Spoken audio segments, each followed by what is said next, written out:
las corrientes literarias en el caso español. Vamos a hablar un poco de todas estas corrientes literarias desde un enfoque global, ¿no? Genérico, y luego, ¿no? De desarrollar esta producción literaria, vamos a centrarnos en una obra representativa, ¿no? Que es el Mío Cid, ¿no? Para ejemplificar un poco de la literatura española. Bien, así que comenzamos. Empezamos entonces a desarrollar esta clase.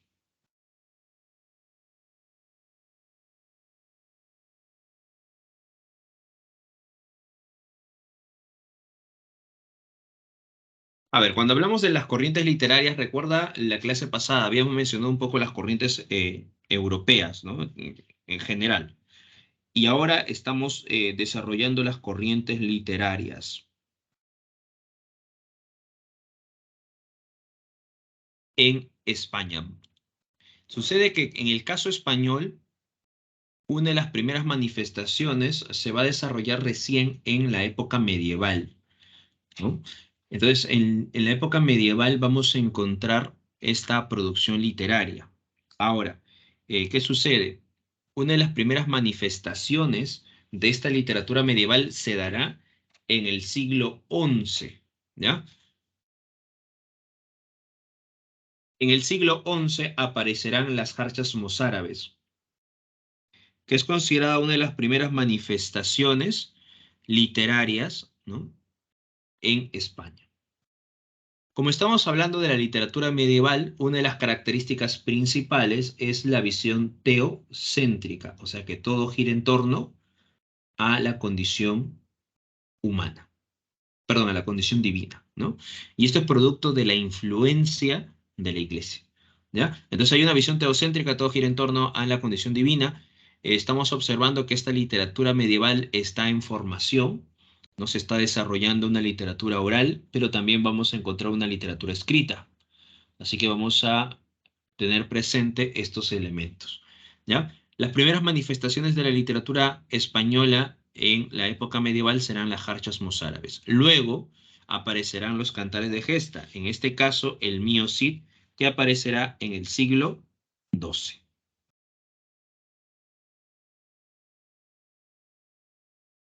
Recuerda que la literatura española medieval va a desarrollarse, ¿no? Vamos a encontrar literatura popular, literatura culta, literatura escrita, que es la literatura culta, y la literatura popular, que es la literatura oral.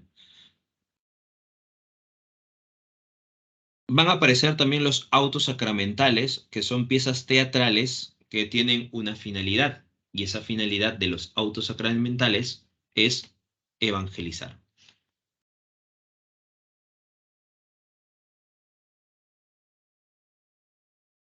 Entonces recuerdan esos aspectos fundamentales dentro de la literatura, ¿ya?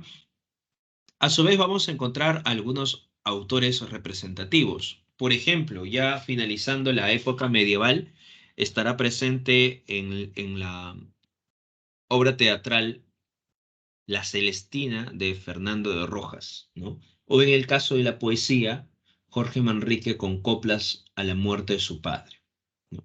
Que ya estaría presente en este periodo que se va a llamar prerrenacimiento, ¿ya? Dentro de la literatura medieval hay un periodo que se llama prerrenacimiento, recuerda, mediados del siglo XIV y siglo XV, ¿no? Entonces ahí está algunos representantes dentro de la literatura medieval española. La obra El Mío Cid, el autor Jorge Manrique, de Coplas a la muerte de su padre, o el autor Fernando de Rojas con su obra La Celestina. Bien, luego de la literatura medieval aparece la Edad de Oro, porque recuerda que la Edad de Oro comprende tanto Renacimiento como Barroco, ¿ya? Entonces, la literatura española va a tener una etapa de esplendor cultural en el siglo XVI y una parte del siglo XVII, ¿no? Entonces ahí vamos a encontrar este periodo que se va a llamar Edad de Oro, que corresponde tanto al Renacimiento como al Barroco, ¿Ya? Recuerden eso. Ahora, en el caso del Renacimiento, en poesía, vamos a encontrar dos autores importantes, ¿no? Garcilaso de la Vega y Fray Luis de León. Son dos autores representativos del Renacimiento. Garcilaso con Las Églogas y Fray Luis de León con La Vida Retirada, ¿no? Son dos obras que muestran estos elementos.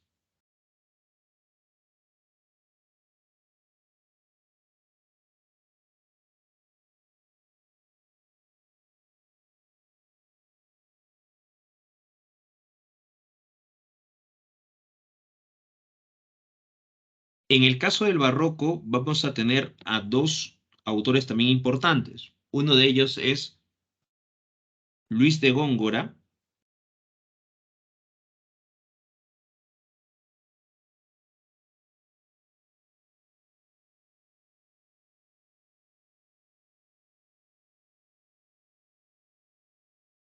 y también tenemos aparte de Luis de Góngora con su obra Soledades, tenemos a Francisco de Quevedo. Son dos autores representados dentro de esta propuesta del barroco.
Dentro de la literatura de la Edad de Oro también sobresale el teatro. Pero en el caso de teatro, recuerda que va a tener mayor fuerza en la época del barroco.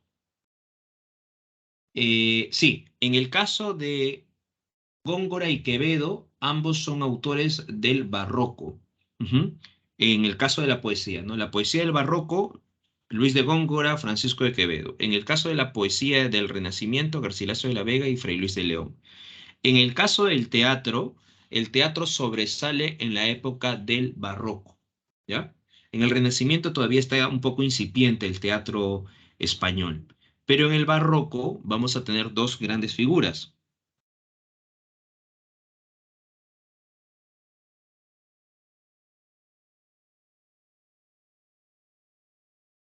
Y estas dos figuras son Lope de Vega y Calderón de la Barca.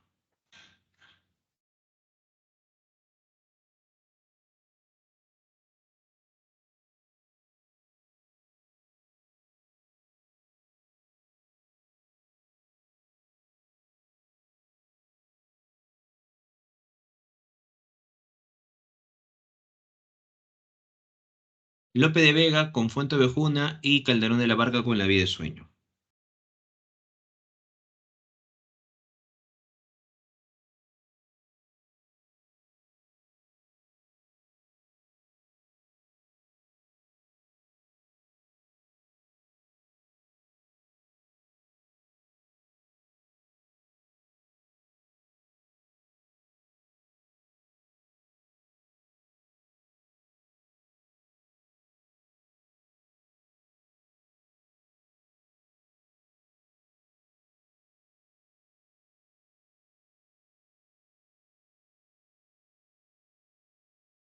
En el caso de la narrativa, tenemos en el Renacimiento, o sea, en el siglo XVI, una obra como El Lazarillo de Tormes.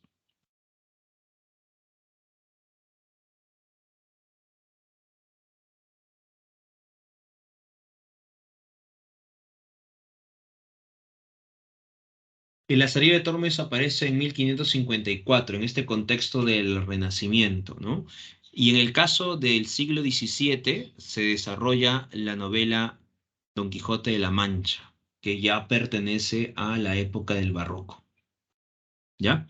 Entonces recuerda que la Edad de Oro corresponde, por tanto, ¿no?, al siglo XVI, siglo XVII, ¿no?, donde sobresalen grandes autores, ¿no? Y hemos mencionado los grandes autores que se desarrollan en estos periodos.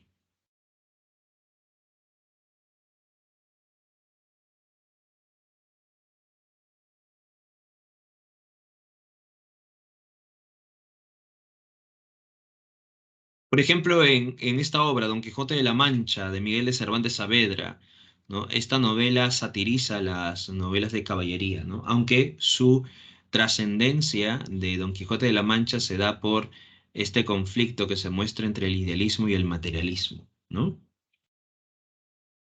La representación del idealismo en Don Quijote de la Mancha y el materialismo en Sancho Panza.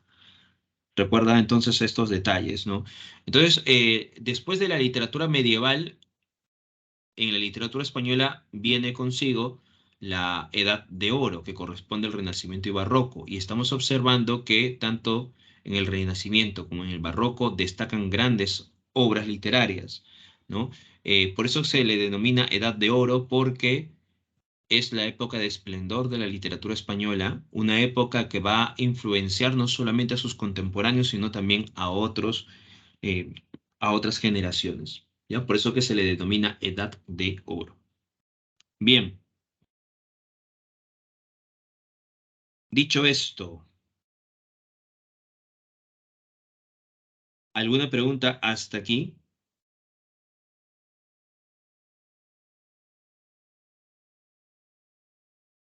sobre la Edad de Oro?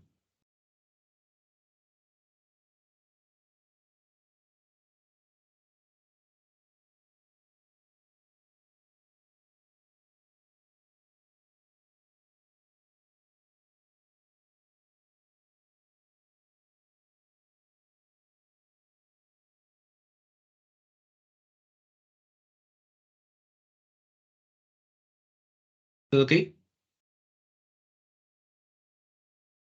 A ver, por acá Jonathan nos pregunta a Cervantes. Ah, lo que sucede es que con relación a Cervantes Saavedra, eh, y esto es específicamente con Don Quijote de la Mancha, ¿no?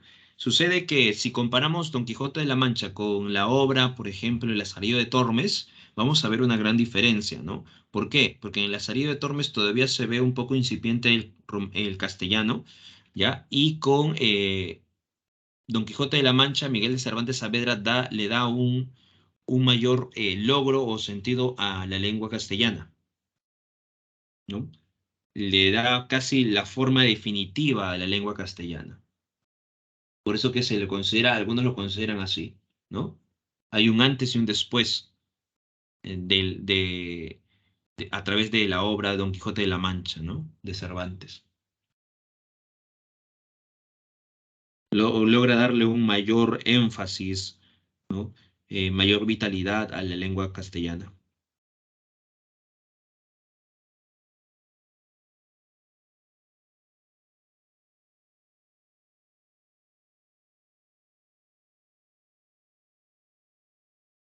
Vemos la comparación, por ejemplo, de Don Quijote de la Mancha, ¿no? Y a partir de ahí ya estamos observando la lengua castellana que empieza a modernizarse poco a poco. En el Renacimiento se estaba influenciando con elementos italianos, ¿no? El estilo italiano. Eh, Cervantes rompe eso, ¿no? En el Renacimiento se escribía mucho desde una estructura italiana, porque era próximo a España, la influencia. Pero Cervantes, en cierta forma, rompe un poco esa influencia italiana en la lengua española y se muestra más bien una cierta independencia. Por eso que dicen a Cervantes como si fuese el padre de la lengua española, ¿no? Porque logra darle una vitalidad, un sello particular al español, ¿no? De ahí empieza ya la estructura, ¿no? sustantivo, ¿no? El verbo, etcétera, ¿no? Cómo se va originando poco a poco la forma gramatical. Por eso que la obra de Don Quijote de la Mancha no solamente trasciende en el caso de la literatura, sino también en el plano lingüístico o filológico bajo esa modalidad.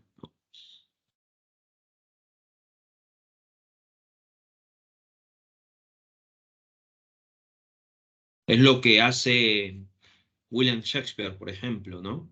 En su, con su lengua materna, ¿no? También, ¿no? William Shakespeare también lo consideran como uno de los padres, ¿no? De su lengua materna. Cervantes en el caso de España, Dante Alighieri en el caso de Italia, ¿no? Luego de la Edad de Oro corresponde el neoclasicismo, ¿ya? Recuerda que el neoclasicismo se desarrolla entre el siglo XVII al siglo XVIII. En España sobresale el neoclasicismo en el siglo XVIII. Aquí vamos a encontrar una manifestación representativa muy importante, ¿no? Que sería la imitación al modelo francés. Ahora, ¿por qué sucede esto? Francia ha logrado manifestar este estilo neoclásico, ¿ya? Francia está volviendo a los clásicos grecolatinos, pero a su vez Francia está expandiéndose territorialmente, ¿no? Y logra llegar a España, invadir España. Entonces, España, que estaba viviendo una etapa gloriosa con su producción literaria en la época de oro, ahora va a tener una época oscura, ¿no? O decadente. ¿Por qué? Porque España ahora va a imitar el modelo francés. Por eso hay un afrancesamiento en el neoclasicismo. Y al imitar el modelo francés, van a imitar este modelo clásico. Entonces, los españoles van a imitar a los franceses y a su vez los franceses imitan a los clásicos. Entonces, es una imitación sobre una imitación. Por eso que no hay una originalidad en el neoclasicismo y por ello a esta época se le llama época de la decadencia. ¿Ya? Se le llama así, ¿no? Época de la decadencia. Al neoclasicismo. Época de la decadencia. ¿Ya?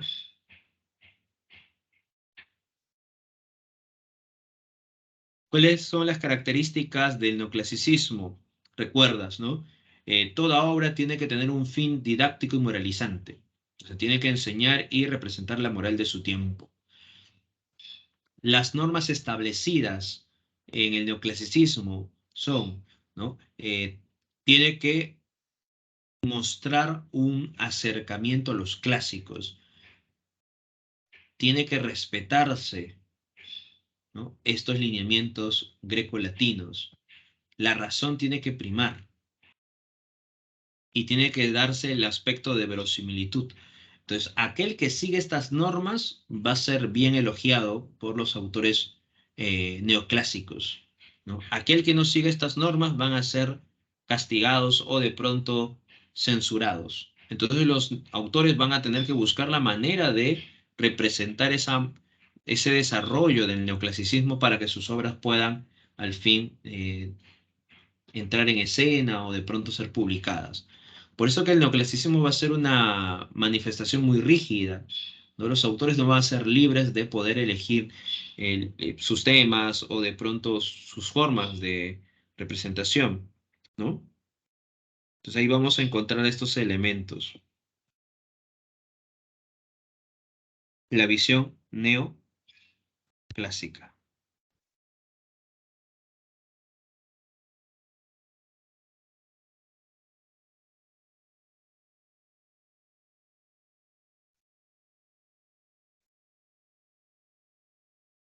Ahora, dentro del neoclasicismo, un representante importante va a ser Leandro Fernández de Moratín.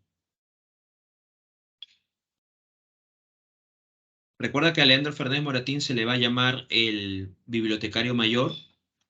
Él va a estar influenciado por este autor francés llamado Molière.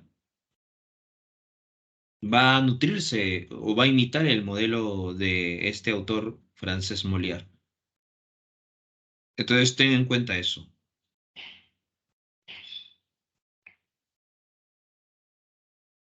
Bien, estamos entonces en la etapa del neoclasicismo. Leandro Fernández Moratín tiene una obra llamada El Cid de las Niñas, y como te das cuenta en este pequeño esquema, El Cid de las Niñas nos muestra la historia de doña Irene, doña Francisca, don Diego y don Carlos. Doña Irene, que impone un matrimonio concertado, que es el tema central de la obra, a doña Francisca, su hija, ¿ya? ¿Qué sucede? Sucede que Francisca es una joven, bueno, es un adolescente, 16 años, ¿no? Y don Diego es un cincuentón. Entonces, don Diego quiere casarse con doña Francisca porque doña Irene le ha dicho, ¿no?, que su hija quiere casarse con él. Don Diego es una persona de clase alta, de la burguesía enriquecida, mientras doña Irene es de la burguesía empobrecida. Así que doña Irene está utilizando a su hija con el fin de subir de estatus, ¿no? Entonces se va a criticar la representación de la mujer como objeto de mercancía, o también se critica la sumisión de los jóvenes, porque los jóvenes no pueden decir lo que sienten, lo que piensan a los mayores. Entonces todos esos elementos son costumbres arraigadas en una sociedad que en la época neoclásica cuestiona, ¿no? Cuestiona de pronto ese matrimonio concertado, cuestiona que se muestre a la mujer como un objeto o mercancía, cuestiona que los jóvenes sean sumisos.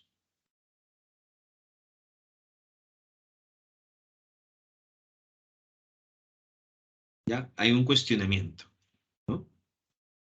Entonces, hay un fin didáctico y moralizante porque logra, ¿no?, evidenciar esos detalles.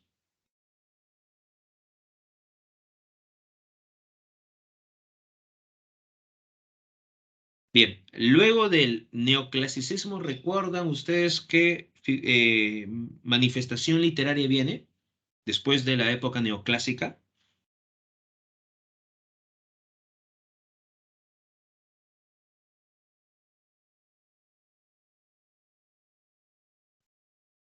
Después del neoclasicismo, exacto,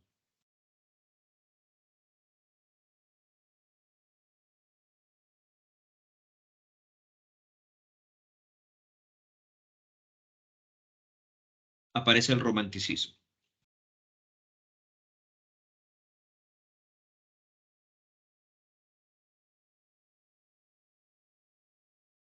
En el caso del romanticismo español, vamos a encontrar algo muy interesante.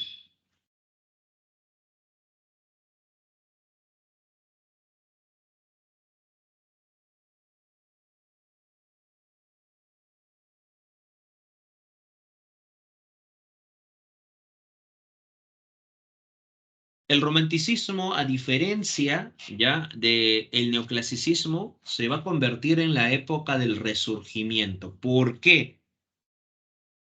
¿Por qué la época del resurgimiento?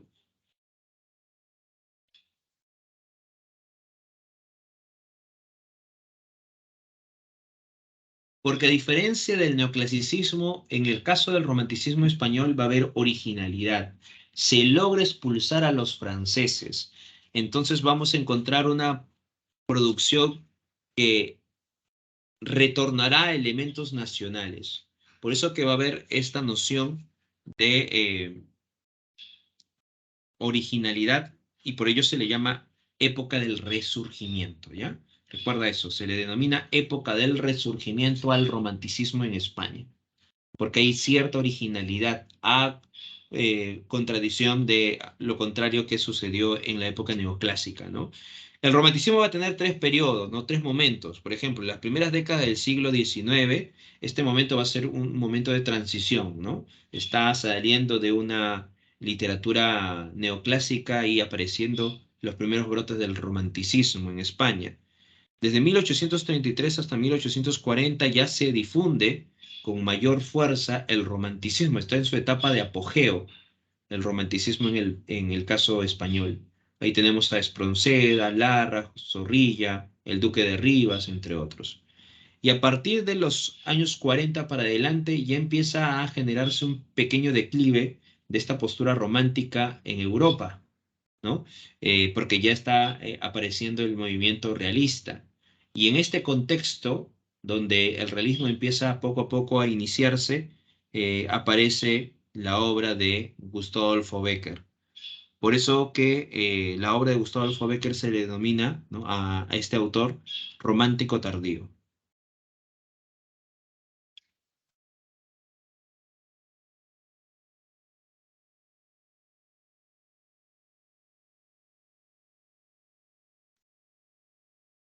Entonces recuerda eso, ¿ya? Bécquer considerado el romántico tardío, ¿no? Recuerda que Bécquer tiene entre sus obras las rimas y leyendas. Se dice que Bécquer se enamoró de Julia Spin, ¿no?, que va a ser considerada como la musa de este autor. A Bécquer también se le denomina el cisne de Andalucía. Así también se le denomina a Bécquer. El cisne de Andalucía.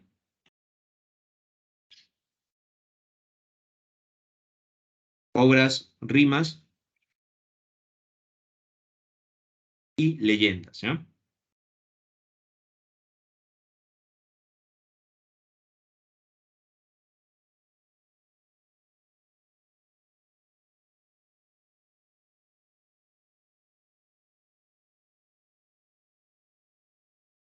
Luego de la época romántica se desarrolla el realismo.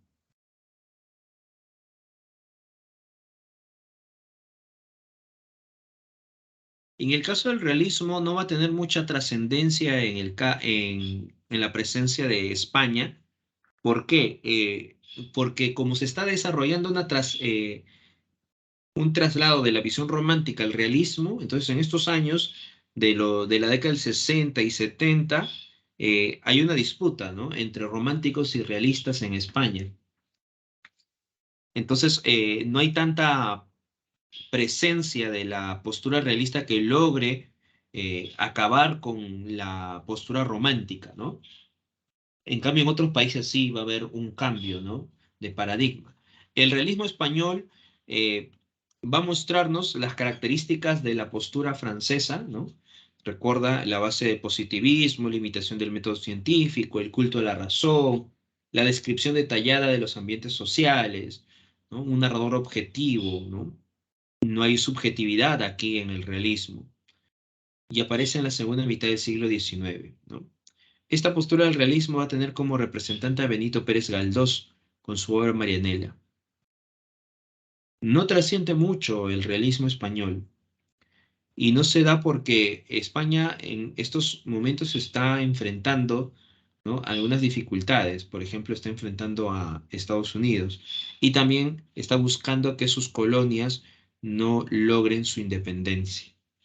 Pero sucede algo, sucede que después del realismo aparecerá una etapa de crisis en España, porque España perderá sus últimas colonias en 1898.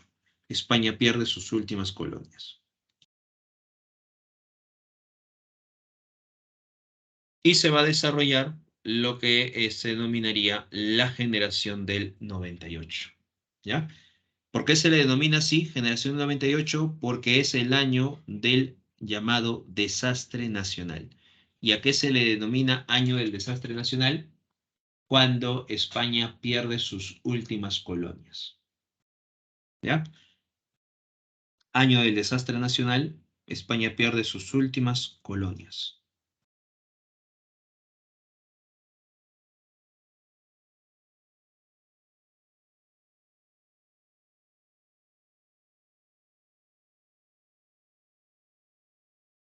Pierde, por ejemplo, Filipinas, Guam, Cuba, Puerto Rico, ¿no?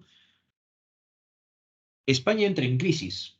Y al entrar en crisis, vamos a encontrar que un conjunto de autores va a alzar su voz de protesta. Y bajo esa modalidad vamos a encontrar autores como Miguel de Unamuno, Antonio Machado, Azorín, entre otros, que van a lanzar su voz de protesta y van a buscar cambiar la situación que está viviendo España. Por ello, van a revalorar el paisaje castellano, van a meditar sobre su historia, van a redefinir el concepto español, van a revalorar su literatura.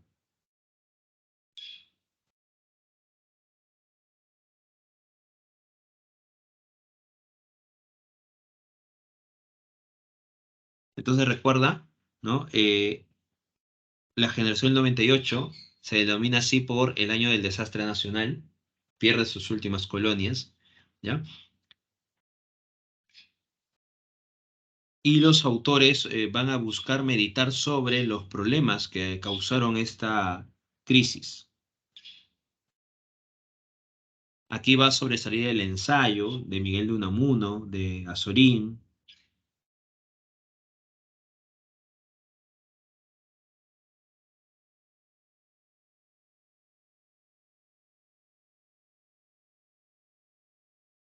Aquí, por ejemplo, está la obra Campos de Castilla, de Antonio Machado, ¿no? Del sentimiento trágico de la vida de Miguel de Unamuno. O de pronto, la obra Platero y yo.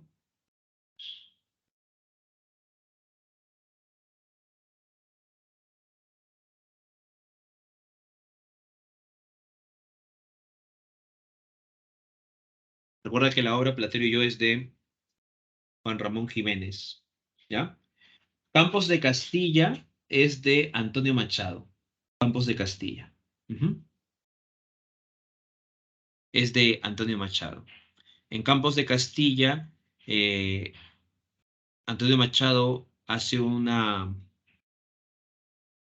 cierta alegoría de lo que está sucediendo en España a través de configurar, de pronto describir el campo de Castilla, ¿no? Y todo lo que se muestra en ese poema hace alusión a la decadencia de España.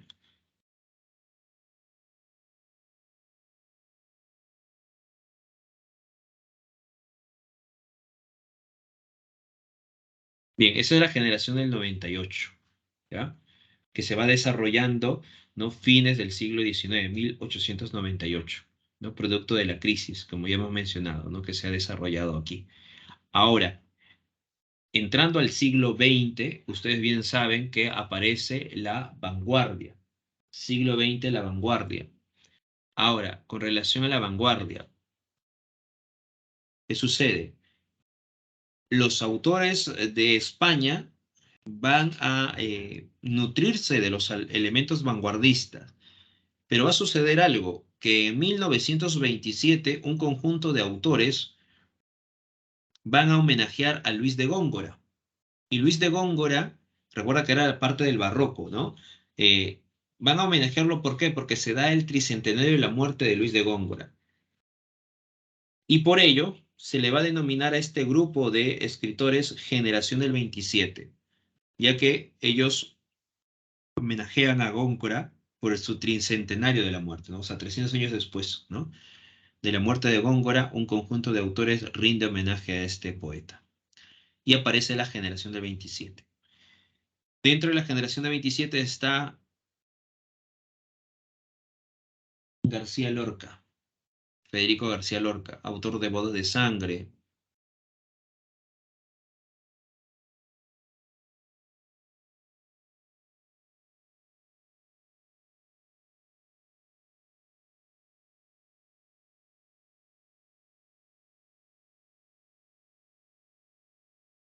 Federico García Lorca con Bodas de Sangre, Poeta en Nueva York, que son sus dos obras más representativas de este autor.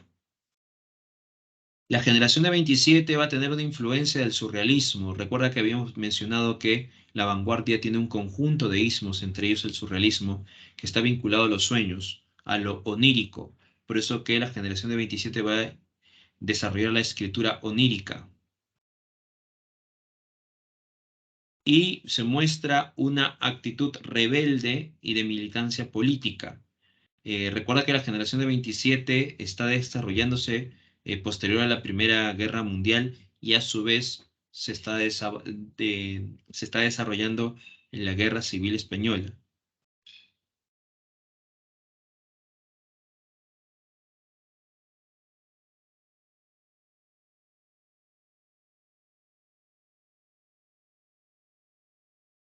Así que la generación de 27 estará en contra de la dictadura y por ello va a tener una militancia política. García Lorca va a ser acribillado por la fuerza por el fascismo, ¿no? Por la dictadura de Franco. Y muchos de los autores de esta generación van a tener que esconderse para no tener esa mala suerte o ese final trágico que lo tuvo García Lorca. No se sabe hasta ahora dónde está el cuerpo de García Lorca, porque lo acribillan y desaparece en el cuerpo, ¿no? De este poeta de la generación del 27. Bien, entonces hasta aquí se desarrolla la literatura española, ¿no? Hasta las primeras décadas del siglo XX. Entonces hemos visto que la literatura española tiene la etapa medieval, la Edad de Oro, que comprende el Renacimiento barroco, el neoclasicismo, el romanticismo, el realismo, generación del 98, generación del 27. Todo eso es el desarrollo de España. Bien, hasta aquí. ¿Alguna pregunta, alguna duda respecto a la generación del 27 o ante todo este desarrollo de la literatura española? ¿Preguntas, dudas hasta aquí?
A ver, por aquí hay una pregunta.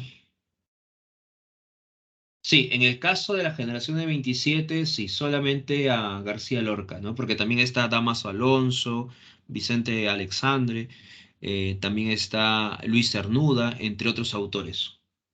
Pero nos pide solamente a García Lorca. Ujú, solamente a García Lorca. Y en el caso de García Lorca, Bodas de Sangre y Poeta en Nueva York. Sus dos obras de este autor, de García Lorca.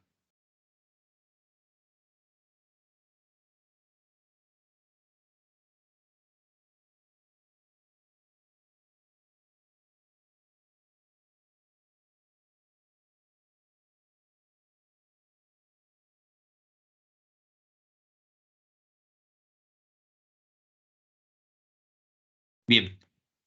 Otra pregunta, otra duda.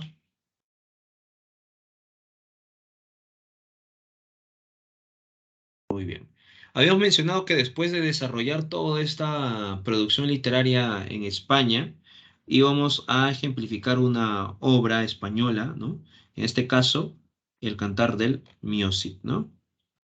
Que es una de las obras más representativas de la literatura medieval.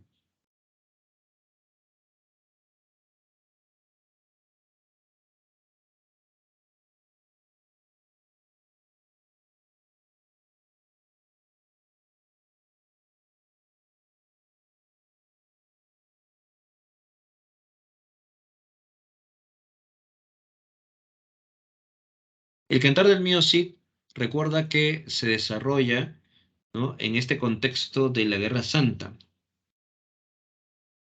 Hay un estudioso, Ramón Menéndez Pidal, que logra mencionar que el poema habría sido compuesto de forma oral aproximadamente en el año de 1110 por un juglar de la zona de San Esteban de Gormaz.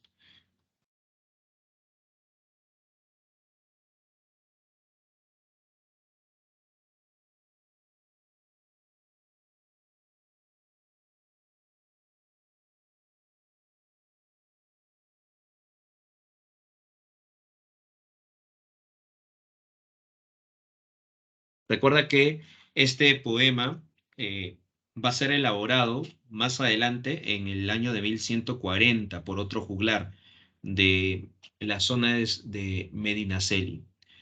Ramón Menéndez Pidal recuerda que es el estudioso, ¿no? El que logra hacer un estudio profundo sobre el Mío Cid. No se sabe con exactitud quién es el autor del Mío Cid, ¿ya? Entonces, esta obra, ¿no? Habría sido llevado a la escritura por el copista medieval Per Abad en el año de 1307. Este cantar de gesta utiliza algunos elementos que parten de la realidad, o sea, algunos acontecimientos históricos, algunos personajes históricos. Por ejemplo, el acontecimiento histórico que se muestra en el Cantar del Mío Cid es la toma de Valencia. Los españoles logran tomar Valencia y expulsar a los musulmanes, ¿no? Ya, ese acontecimiento sí está presente en la historia, ¿no? De la obra como también en nuestra historia, ¿no? ¿Ya? Otro acontecimiento histórico que está vigente y está mostrando, o personajes históricos que están mostrando esta noción, es Rodrigo Díaz de Vivar. Por acá nos menciona, por ejemplo, Jonathan, ¿el Cid está basado en un personaje histórico? Sí. Rodrigo Díaz de Vivar es un personaje histórico y va a ser eh, leal al rey Alfonso VI. El rey Alfonso VI es otro personaje histórico.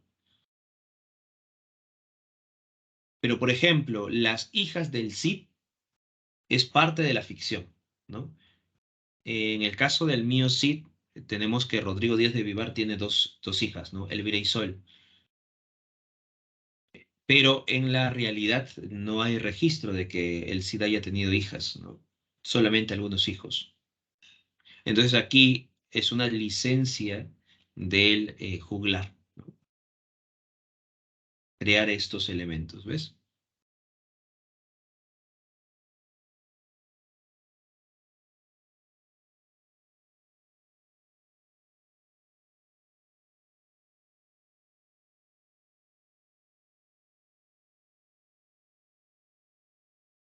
Bien, las referencias socioculturales, ¿no? La Guerra Santa, personajes de distintos estratos sociales. El Cid, por ejemplo, es un infanzón, no es parte de la nobleza.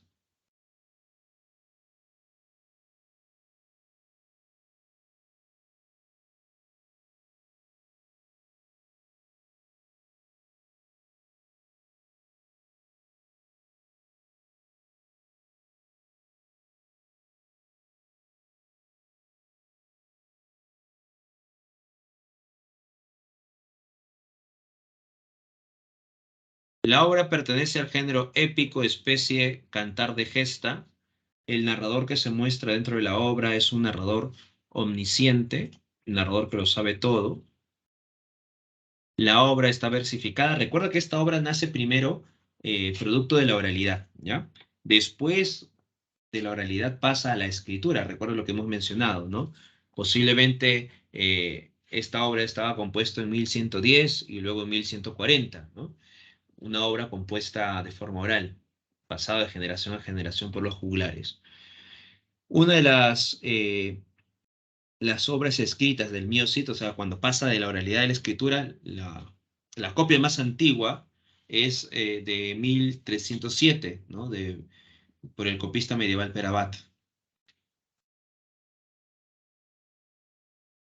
Las rimas son imperfectas, la versificación es una métrica irregular de 10 a 20 sílabas.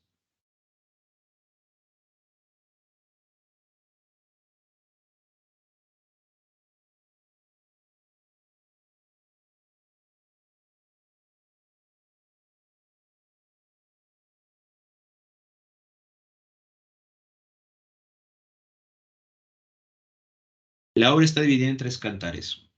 El primer cantar es el cantar del destierro. El segundo cantar es el cantar de las bodas de las hijas del Cid. Y el tercer cantar es la afrenta de Cortes.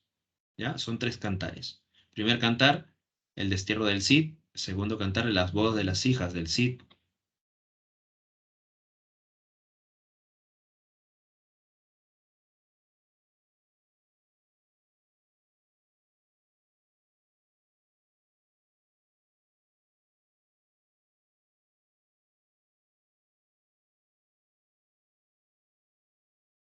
El tema central dentro de la obra es la recuperación de la honra, ¿no? Todo gira en torno a esta recuperación, ¿ya? En los personajes, algunos de estos personajes, ¿no?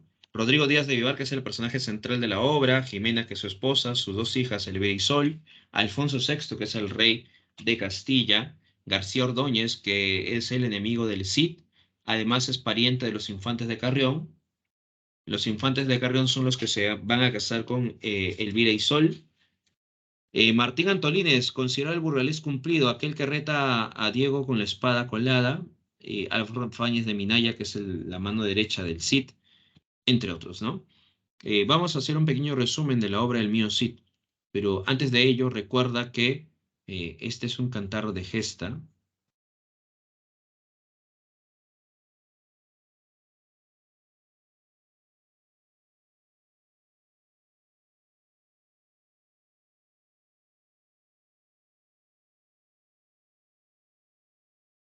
La obra empieza cuando de pronto Rodrigo Díaz de Vivar había sido llevado por el rey Alfonso VI para que realiza una diligencia, ¿no? Ir a estos reinos donde recibirá las parias reales.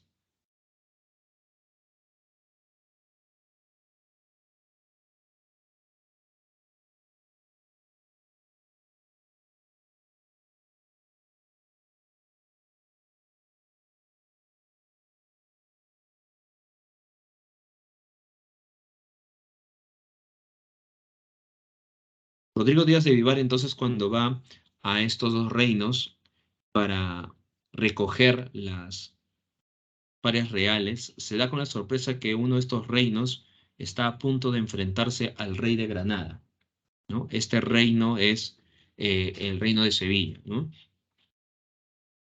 Así que cuando se están enfrentando, Rodrigo Díaz de Vivar va a apoyar al reino de Sevilla contra el reino de Granada. Logra vencerlo y se da con la sorpresa que dentro del reino de Granada, algunos aliados del reino de Granada eran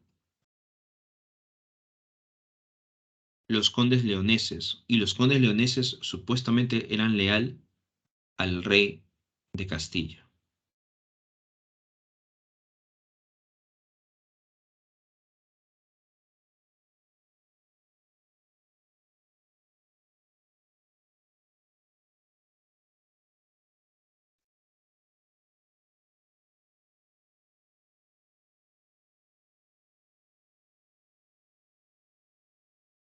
Sucede que de pronto el Cid no puede ejercer justicia porque recuerda que el Cid no es de la nobleza, mientras que como observa que hay algunos condes leoneses en el ejército apoyando a su enemigo, lo que hace es atraparlos y a García Ordóñez agarra la barba y lo mece, ¿no? Mece la barba.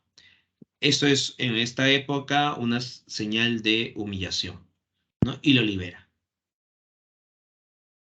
Así que Rodrigo Díaz de Vivar festeja con el rey de Sevilla porque ha logrado la victoria.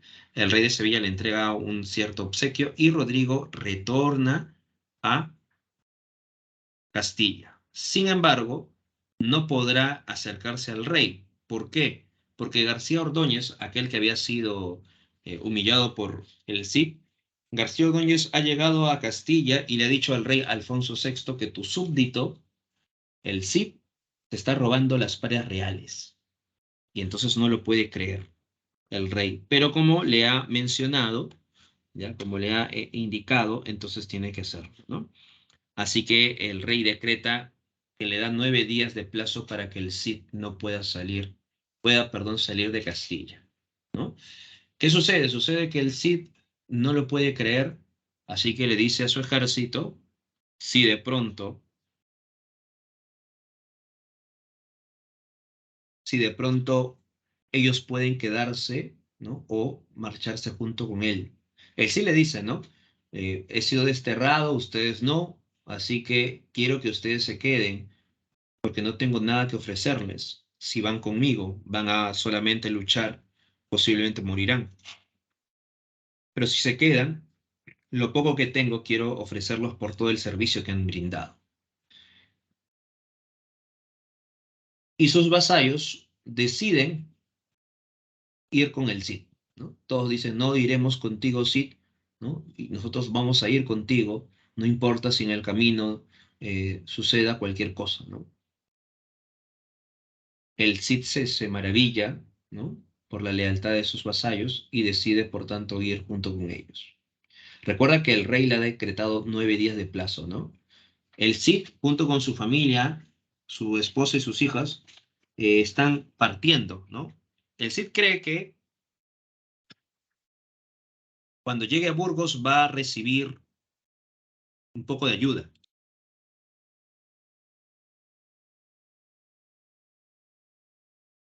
Sin embargo, cuando el Cid llega a Burgos, no recibe ayuda, más bien todos los de Burgos se esconden, ¿no? Y una niña habla al Cid y le dice que no encuentre o no busque nada aquí, ¿no? Porque no podrá ayudarlo ya que ha llegado una carta indicando que aquel que ayude al Cid también será desterrado o perderá los ojos de sus caras, ¿no? Y que esa nota era del rey.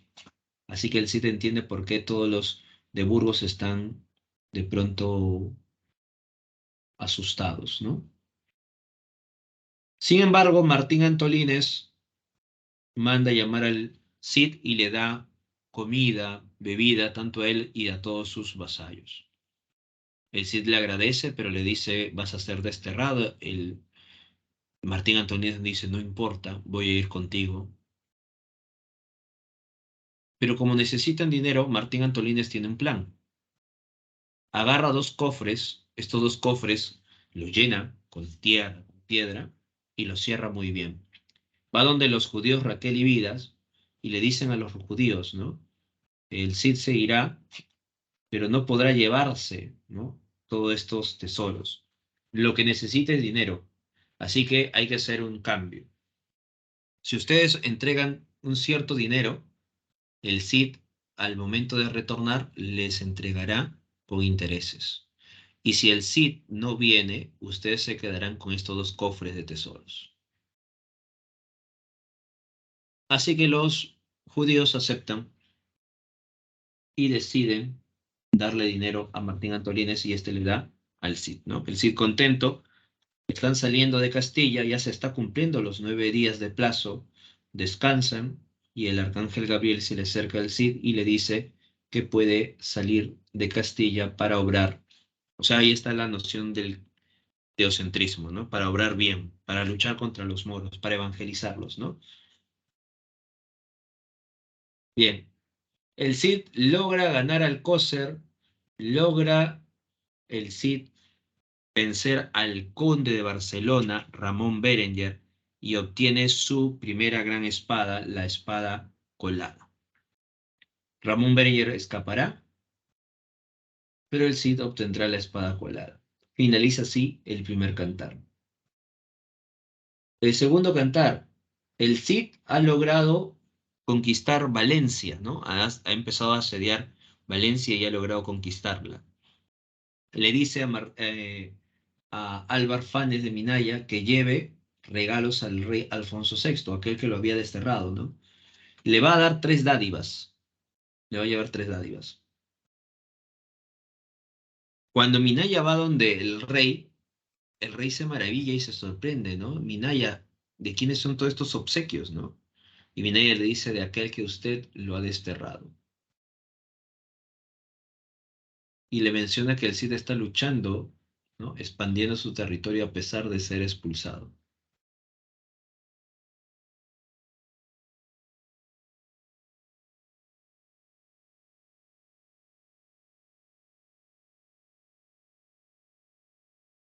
Entonces, en el segundo cantar vamos a encontrar que se ha logrado conquistar Valencia, ¿no? Minaya ha ido, perdón, con las dádivas que el Cid ha entregado al rey, y el rey le dice a Minaya, Minaya, quiero que vayas donde el Cid y le menciones que quiero conversar con él. Y se van a encontrar cerca del río Tajo. El rey va a ir con todo su séquito, incluso con las hijas del Cid y también la esposa de Rodrigo Díaz de Vivar. Así que en esta segunda parte, el Cid va a ser perdonado por el rey, se va a dar el reencuentro familiar, y además el rey le dice al Cid, los infantes de Carrión quieren casarse con tus hijas, ¿no? El Cid le dice, si es posible, usted lo pueda casar, y entonces el rey casa a Elvira y Sol con Fernando y Diego. ¿Por qué? Porque el Cid sabe que los infantes de Carrión son parientes de García Ordóñez, su enemigo, y si él los casa no va a tener en cierta medida poder para romper este lazo, porque recuerda que el Cid no es de la nobleza, es un infanzón, mientras que los infantes de Carrión sí son de la nobleza. Por eso que pide al rey que los case, ¿no? Y esta celebración dura un promedio de 15 días, ¿no? Hasta que el ejército del rey retorne, ¿no? Así termina la segunda parte, ¿no? Recuerda que se da la toma de Valencia, el reencuentro familiar, el perdón, las bodas de las hijas, ¿no? En el tercer cantar estamos observando cómo de pronto los musulmanes se están reagrupando y quieren destruir a Rodrigo Díaz de Vivar. Quieren destruirlo, ¿no? Por ello que se han agrupado y están buscando la manera de combatirlo. Cuando el Cid escucha noticias que un ejército está llegando, el Cid le dice a todos sus vasallos y también a los infantes de Carrión que se vistan para ir en la batalla. Los infantes de Carrión se han casado con las hijas del Cid no porque quieren estar con ellas, sino de pronto por el estatus y por la fama que tiene el Cid.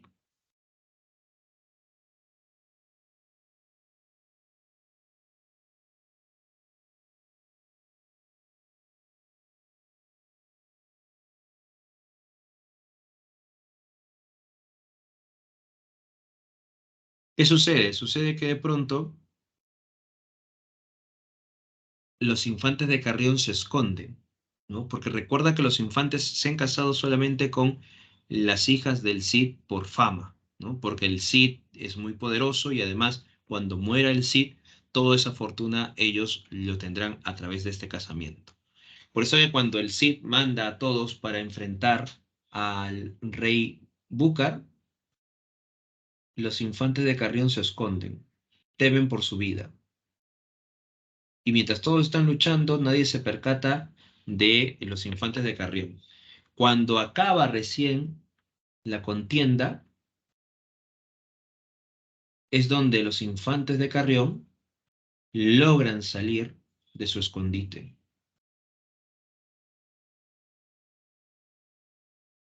Y los infantes de Carrión al salir, uno de los miembros del Cid observa que los infantes están muy cerca a cuerpos de los musulmanes o los moros y empiezan a alabar la valentía de los infantes de Carrión. El Cid ha logrado vencer al rey Búcar, lo ha matado y ha obtenido la espada Tizón. El Cid, al escuchar lo que habían hecho los infantes de Carrión, que habían luchado contra los musulmanes, se alegra y decide regalar sus dos grandes espadas, la espada colada y la espada Tizón. El Cid está recibiendo una serie de regalos, entre ellos un león en una jaula. Así que de pronto, cuando este león está muy, muy cerca, ¿no? Han traído este león muy cerca del campamento, sucede que el león se escapa de la jaula. Y para mala suerte de los infantes de Carrión, ellos están muy cerca. Al ver a un león, deciden correr desesperadamente, gritar, buscar algún lugar donde poder esconderse. Y todos los que habían visto a los infantes de Carrión y habían elogiado, ¿no? Los infantes han luchado contra los moros, ahora tienen dos grandes espadas, la espada colada y tizón, pero al ver a los infantes de Carrión que se mueren de miedo, que corren de un lado a otro, que se esconden, ¿no? Que no utilizan las armas que el Cid ha entregado, entonces todos se preguntan si efectivamente los infantes de Carrión han logrado o no luchar contra los moros, ¿no? ¿Cómo es posible que ahora se muestre toda una cobardía de ellos? Empiezan a murmurar, ¿no? El Cid, al ver al león fuera, decide entonces acercarse y enfrentarlo, ¿no? Todos empiezan a decir al Cid no vaya, ¿no? Porque el Cid va sin nada, absolutamente nada, ¿no? Ninguna espada. Así que el Cid ni bien ve al león a los ojos, el león no le hace nada, el Cid agarra al león de la melena y lo lleva a la jaula y lo guarda, ¿no? Como si fuese un gatito. Y todos empiezan a elogiar la valentía del Cid y también a cuestionar la supuesta valentía de los infantes de Carrión.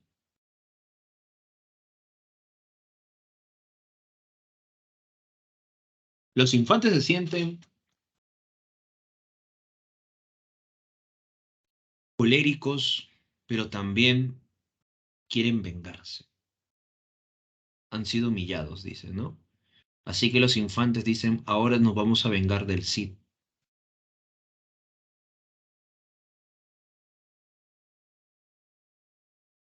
Los infantes le dicen al Cid, nosotros tenemos que retornar a nuestra patria, o sea, a Carrión, ¿no? Nuestro lugar. Nos iremos con nuestras esposas.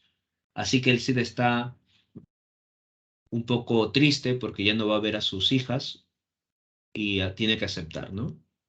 Para ello, el Cid le da grandes ofrendas, regalos a los infantes de Carrión, a Elvira y Sol, para que no les falte nada. Así que Fernando y Diego, junto con sus esposas, se marchan.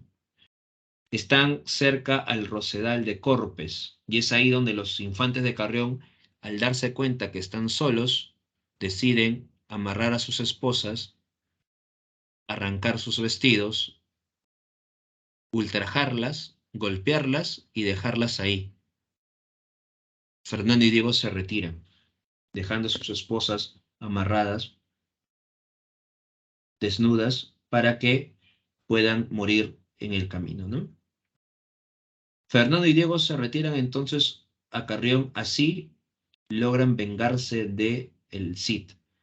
Pero el Cid había mandado a su sobrino para que investigue si sus hijas habían llegado sanas y salvas a Carrión, porque tenían de pronto, el Cid tenía una cierta sospecha.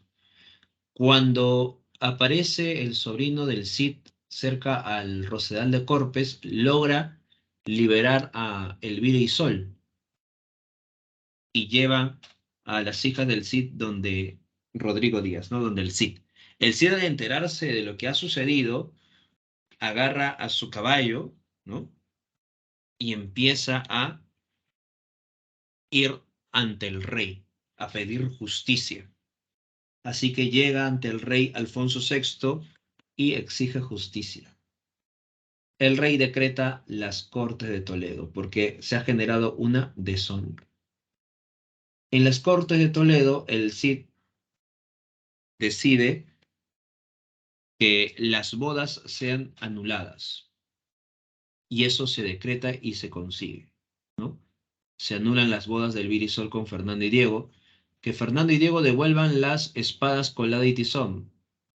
Se devuelven las espadas colada y tizón, que se devuelva todo lo que se le ha entregado, se devuelve todo, y luego se realiza el juicio de armas, ¿no? Los infantes de Carrión tienen miedo de enfrentarse al Cid, pero el Cid quiere humillarlos más y le dice a sus vasallos quién desea enfrentarlo. Como cualquier vasallo puede enfrentar a los infantes de Carrión y vencerlo, así que el Cid no se preocupa, ¿no? Incluso a ojos cerrados pueden vencer a los infantes de Carrión. Así que dos de ellos, de sus vasallos, aceptan y deciden enfrentar a los infantes de Carrión. Uno de ellos va a ser Pedro Bermúdez, que va a retar a Fernando con la espada tizón, y Martín Antolínez, que va a retar a don Diego con la espada colada. Luego de ello, logran vencerlos y están a punto de matarlos, pero lo van a perdonar la vida para que puedan vivir en medio de la humillación, ya que los infantes de Carrión empiezan a llorar, a suplicar, ¿no? Que no los maten. Así que Fernando y Diego se han arrodillado, suplicado, se han humillado ante Pedro Bermúdez, Martín Antolínez. Así que deciden, por tanto, liberarlos para que todos observen la humillación de ambos, ¿no?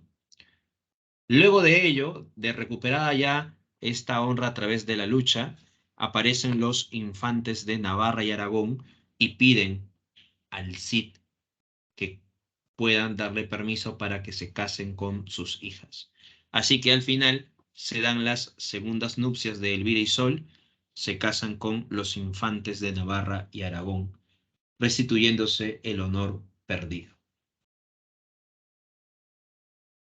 El juglar termina diciendo que a partir de ese momento el Cid empezó a vivir plenamente hasta una larga vejez. Esa es la historia entonces de El cantar del mío Cid. Ahí están las tres partes, ¿no? El destierro, las bodas y la afrenta de Corpes.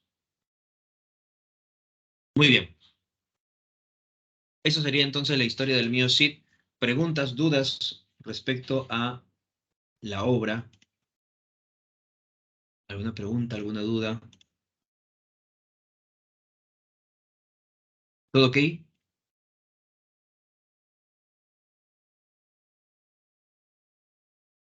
Entonces hemos hablado, recuerda, de los momentos de la literatura española, todas las corrientes literarias en España, la época medieval, la época de la Edad de Oro, que comprende el Renacimiento y Barroco.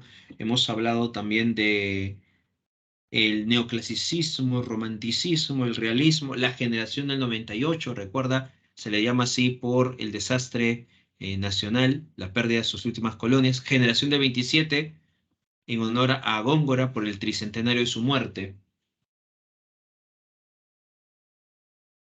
Y hemos hablado sobre el Cantar del Mío Cid, cuyo tema, eje principal del Mío Cid es el honor, ¿no? Recuerda, el tema central es el honor, ¿no? Muy bien. A ver, por acá hay una pregunta. A ver qué nos dicen. Por acá nos dice, todo bien, todo ok, buena historia. Y Sheila nos menciona por qué lo habían desterrado de Castilla. A ver, ¿recuerdan por qué de pronto había sido desterrado de Castilla Rodrigo Díaz de Vivar? Porque recuerda que el personaje García Ordóñez había indicado, ¿no?, al rey que que Rodrigo Díaz de Vivar, estaba robando las parias reales, ¿ya? Que estaba robando el tributo que entregaban los reyes moros al rey cristiano. Recuerda que Rodrigo Díaz de Vivar iba a estos reinos, ¿no? Reinos moros donde ellos tenían que pagar, ¿no?, unos tributos al rey de Castilla. Pues bien, entonces García Ordóñez va donde el rey Alfonso VI y le dice, mira, tu súbdito, aquel que estás mandando a recoger estos tributos, te está robando, ¿no? Él se está adueñando de esos tributos. Entonces el rey cree a García Ordóñez, al noble, porque es un infante, ¿no? García Ordóñez es un conde, perdón, el conde de León, ¿no? Y los infantes son sus sobrinos.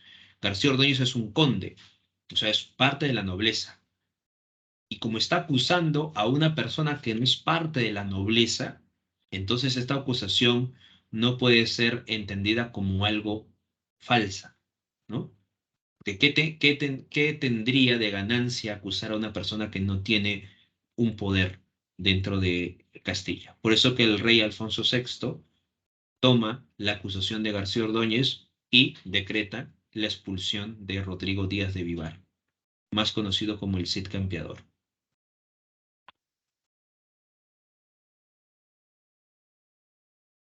Bien,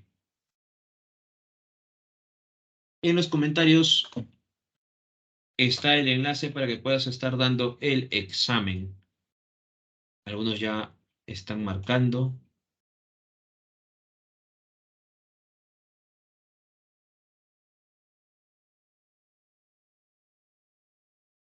Ahora sí, pueden estar dando el examen para luego desarrollar la clase, no los ejercicios que falten.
Bien, vamos con la pregunta número 1. A ver, por aquí, ¿qué nos dice? A ver, todo claro, muy bien, Sheila, muy bien. Jonathan, 1818. Muy bien, Aldair, 1818. Jonathan nos dice, ¿cómo se llama el personaje gracioso de la obra Fuente Ovejuna? Mengo. Es el personaje gracioso de la obra Fuente Ovejuna. Y Clarín es de La vida de sueño.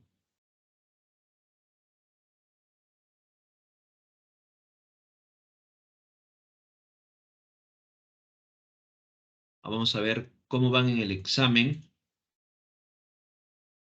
Vamos a entrar.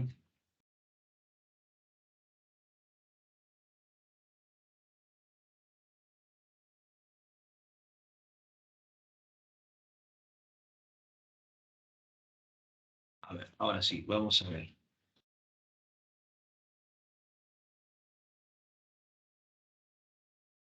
Hasta este momento hay 35 personas que todavía han dado el examen. Falta todavía, falta más de...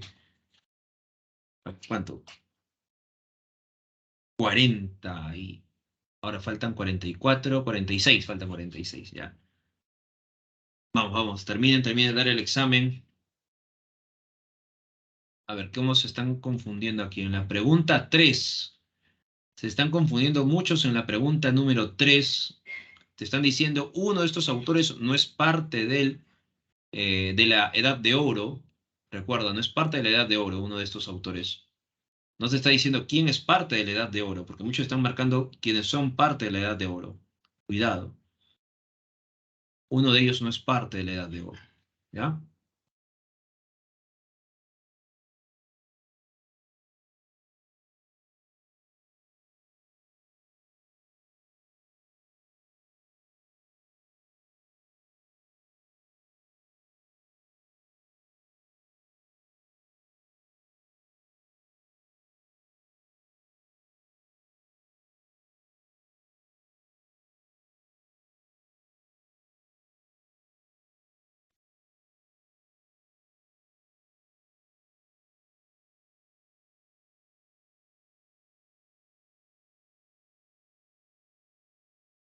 A ver, ¿qué más? ¿Qué nos dicen? A ver, por acá. Muy bien. Muy bien, Carol, 1818. Ah, en Marianela. Hay diferentes formas de representar a este personaje, ¿no?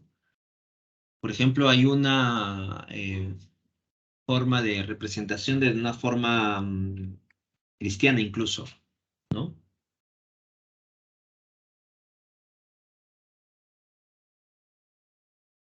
El plano teológico, Marianela, por ejemplo, dentro de esta concepción.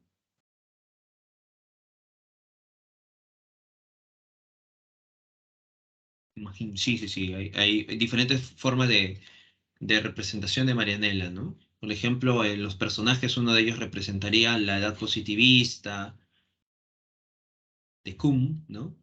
La edad metafísica, ¿no? Y Marianela la edad teológica, ¿no? Bajo estos lineamientos. Luego por ahí nos menciona, muy bien Almendra, muy bien Sheila, 1818, muy bien Xiomara, muy bien Ceci, vamos a ver cómo van.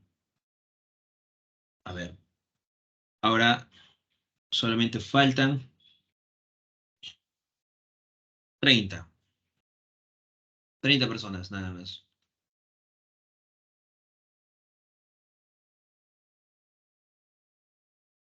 El promedio del salón, mira, el promedio del salón, ¿cuánto está el salón? Ha bajado, ¿ah? Ha bajado a comparación de la semana pasada. Ah, no, está subiendo, está subiendo. Está subiendo el promedio. Estaba abajo, ¿ah? Estaba con 12, ahora está 13, 13 y medio, 13, 13 con 60, 13,7, 13,8. Ha quedado 13,8 hasta este momento. A ver, la semana pasada, ¿con cuándo está en promedio? Vamos a ver. La semana pasada,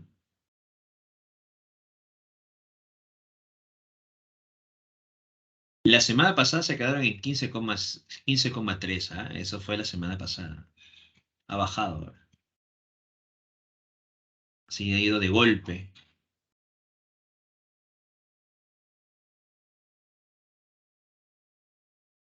La semana pasada, bueno, aunque la semana pasada han desarrollado más que hoy. Vamos a ver. Aún falta. Sí, ha quedado en 13,8. Es que muchos se han confundido en la pregunta 3 cuando dice, son autores inmersos en la Edad de Oro español, excepto, algunos han olvidado el excepto y han marcado. A ver, ¿cuántos han marcado? 12, 17 personas han marcado a los autores que son de la Edad de Oro, cuando deberían de marcar aquel que no es de la Edad de Oro. Ahí ha bajado el porcentaje.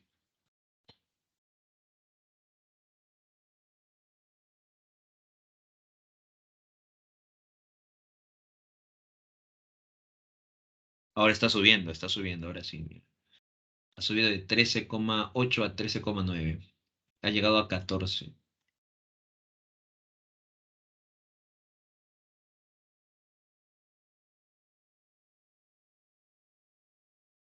Sigue 14, ¿no?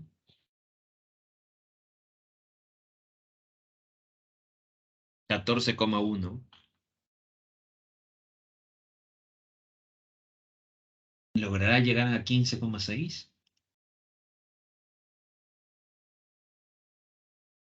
Porque todavía faltan 21 personas desarrollar. Así que quién sabe que esas 21 personas todos saquen 18, sube el promedio, ¿no? Bien, a ver, pregunta número 1. 14,1. El salón ahorita está en promedio de 14,1. Pregunta 1.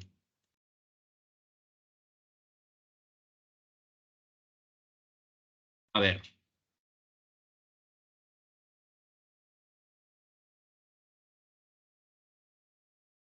¿cuál es el tema esencial de la obra literaria de los miembros de la generación del 98?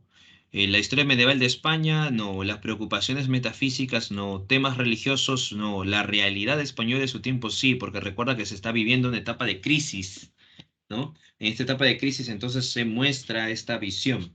Ujú. Recuerda que pierden sus últimas colonias, pues, ¿no? Efectivamente, la respuesta, la número 1, es la D. Correcto.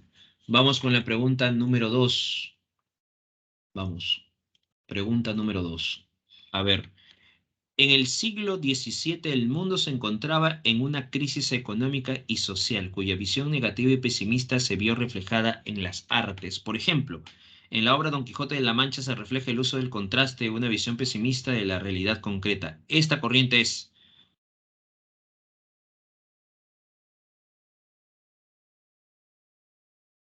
¿Cuál sería la respuesta en la pregunta número 2? A ver, vamos a ver. ¿Qué dicen ustedes? Efectivamente, la respuesta en la pregunta número 2 es el barroco. Correcto. Siguiente pregunta. La obra del escritor español Leandro Fernández Moratín, por su adecuación a los lineamientos clásicos, el rechazo a la fantasía y el fin didáctico, pertenecen a la poética, o sea, ¿a qué manifestación literaria se desarrolla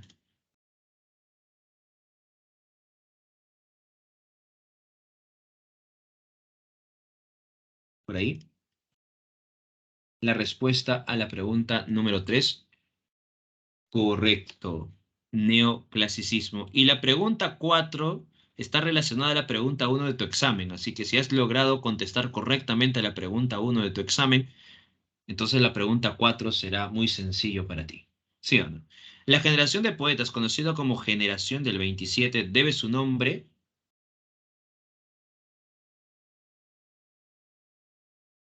¿Cuántos se equivocaron en la pregunta número 1 del examen? A ver, 4, 7, 8 personas se equivocaron. Solamente 8 personas se equivocaron en la pregunta número 1. El salón tiene promedio 13,9. Estaban en 14,1, lo ha bajado 13,9. La respuesta a la pregunta número 4 es el tricentenario de la muerte de Góngora, poeta barroco reivindicado por ellos. Efectivamente, la 4, la respuesta es la B.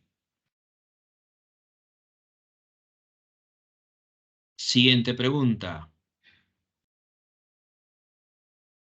El eje sobre el cual gira en torno el mío Cid, y esto está vinculado a la pregunta número 2 de tu examen.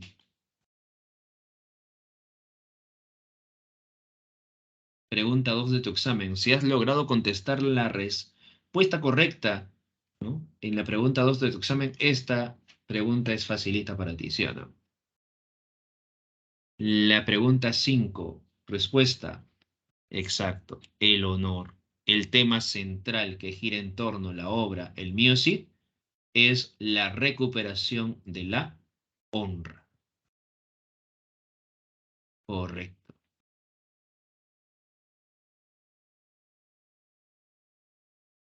Bien. Siguiente entonces.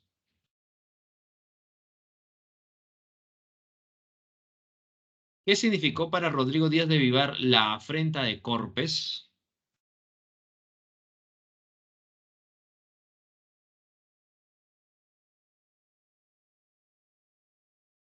La segunda pérdida de su honor. Exacto, correcto. Y por último, la literatura española tiene su origen en, y durante el periodo denominado Mester de Juglería se observó como rasgo. A ver, ¿en qué etapa la literatura española se desarrolla? En la época medieval, ¿sí o no?